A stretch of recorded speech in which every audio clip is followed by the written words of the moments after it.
செயற்கரிய யாவுல நட்பில் அது போல வினைக்கரிய யாவுல காப்பு என்கிறார் வள்ளுவர். இந்த குறள்ல வள்ளுவர் இரு வினாக்களை எழுப்புகிறார். அதற்கு விடையாக நட்பு என்று அவரே விடையளிக்கிறார். என்ன அந்த ரெண்டு வினா அப்படின்றத நம்ம புரிஞ்சுக்கிட்டா நமக்கு இந்த குறளுக்கான மீனிங் புரிஞ்சிடும். அப்போ பார்ப்போம். முதல் வினா என்ன கேட்கிறேன்னா, செயற்கரிய யாவுல அப்படின்னா செய்வதற்கு அருமையானது, செய்வதற்கு கடினமானது, செய்வதற்கு எளிதென்று, அவ்வளவு ஈஸி கிடையாது. எது? நட்பு என்கிறார் வள்ளுவர். அதுக்கப்புறம் இன்னொரு வினா, வினைக்கரிய யாவுல காப்பு. இதை நாம் எப்படி பொருள் கொள்ள வேண்டும் என்றால், வினைக்கரிய காப்பு யாவுல அப்படின்ட்டு கொஸ்டின் கேட்கிறார். வினைக்கரிய காப்பு அப்படின்னா, வினைனா செயல், நாம் செய்யும் வினைக்கு காப்பு எது? நட்பு என்று விடையளிக்கிறார் வள்ளுவர்.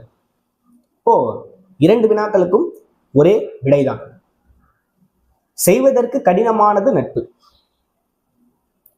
செய்த பிறகு, அந்த நட்பை நாம் மேற்கொண்ட பிறகு நாம் செய்யும் வினைக்கு மிகப்பெரிய காவல், நாம் செய்யும் செயலுக்கு மிகப்பெரிய காவல் நட்பு ஒன்றே அப்படின்னு சொல்றாரு வள்ளுவர்.